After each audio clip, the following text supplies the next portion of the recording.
नमस्कार दोस्तों, हमारे यूट्यूब चैनल ज्ञान अर्जन नोट्स पांडे में आप सभी लोगों का स्वागत है। आज हम पढ़ेंगे स्थापत्य कला में स्तूप के बारे में।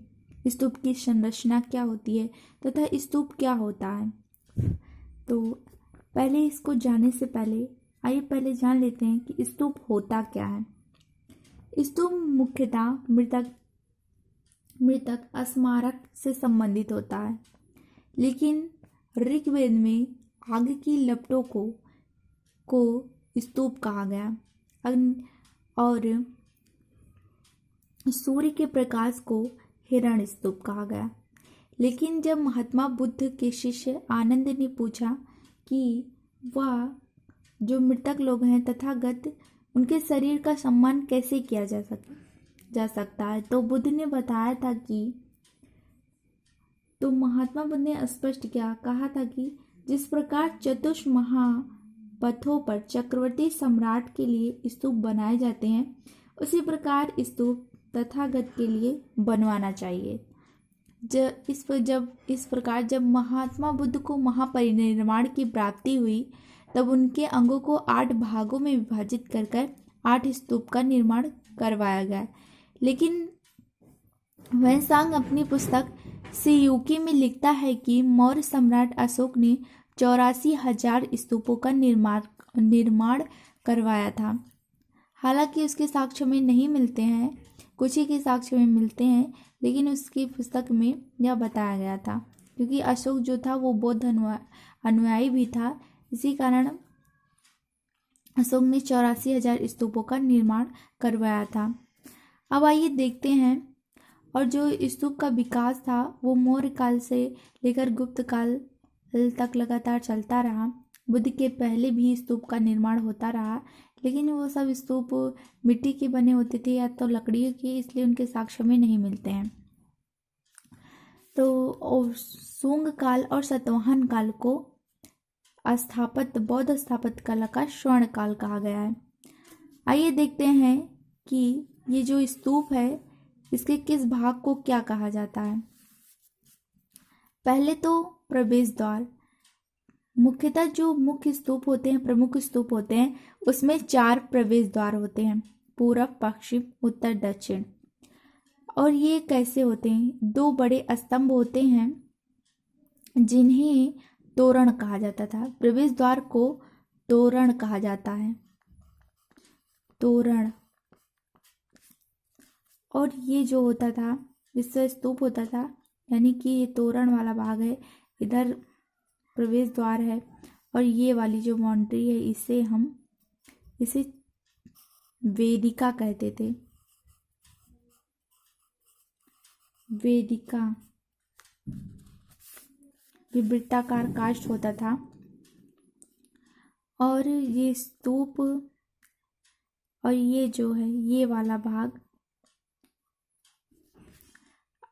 इसे हम मेधी कहते हैं, जिस पर स्तूप का आधार था, इसे मेधी कहा जाता था।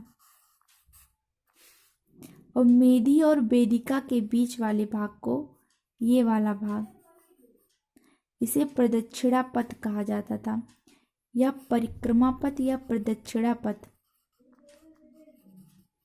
प्रदक्षिणा पथ या परिक्रमा पथ। ये अर्ध कटोरे नुमा आकृति जो थी उसे हम अंड कहते हैं, इसे अंड कहा जाता था। और इसके ऊपर चौकोर आकृति जो थी इसे हार्मिक कहा जाता, हार्मिका, जिसका अर्थ होता था देवताओं का निवास स्थान या देव स्थल। इसके ऊपर स्तंभनुमा एक आकृति थी जिसे याष्टि कहा जाता था, और इसके ऊपर 3 छतरी लगी होती थी जिसे छत्र या क्षत्रिय कहा जाता था। ये बुद्ध धम्म संघ, बुद्ध के त्रिरत्न का प्रतीक थी। तो ये रही स्तूप की प्रमुख विशेषताएं कि किस भाग को क्या कहा जाता है। लेकिन अब स्तूप होता क्या है हमने जान लिया, लेकिन स्तूप कितने प्रकार के होते हैं। तो फिर इस हार्मिका के आधार पर स्तूपों को 4 भागों में बांटा गया है। भागों में बांटा गया है। पहला है शारीरिक स्तूप। शारीरिक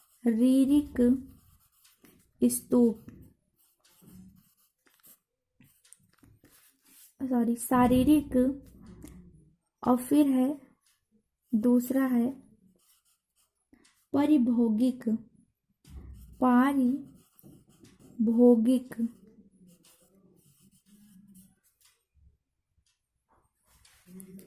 तीसरा है उद्देशिक।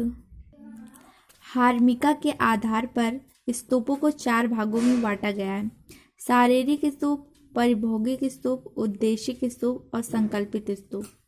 शारीरिक स्तूप में बौद्ध के प्रमुख अंगों को रखा गया है, जैसे कि उनके दांत, उनके बाल, नाखून तथा उनके अवशेषी अंगों को रखा गया है।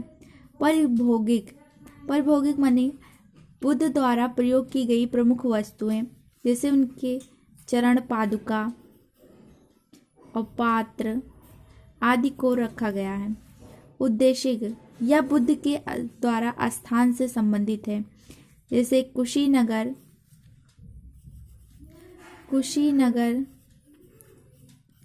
सारनाथ, कपिलवस्तु और संकल्पित स्तूप। संकल्पित स्तूप उसे कहते हैं। संकल्पित स्तूप प्राय भिक्षुओं द्वारा या बौद्ध धर्म में आस्था रखने वाले, बुद्ध के प्रति आस्था रखने वाले लोग बुद्ध को समर्पित करते थे और कहीं भी किसी स्थान पर इस स्तूप का निर्माण कर दिया करते हैं, जिसे हम संकल्पित स्तूप के अंतर्गत रखते हैं। ये जो स्तूप है, ये स्तूप प्राय सांची के स्तूप के समान है। और अगर हम देखें तो विश्व का सबसे बड़ा स्तूप बोरोबुदुर का स्तूप है, जो कि इंडोनेशिया में है।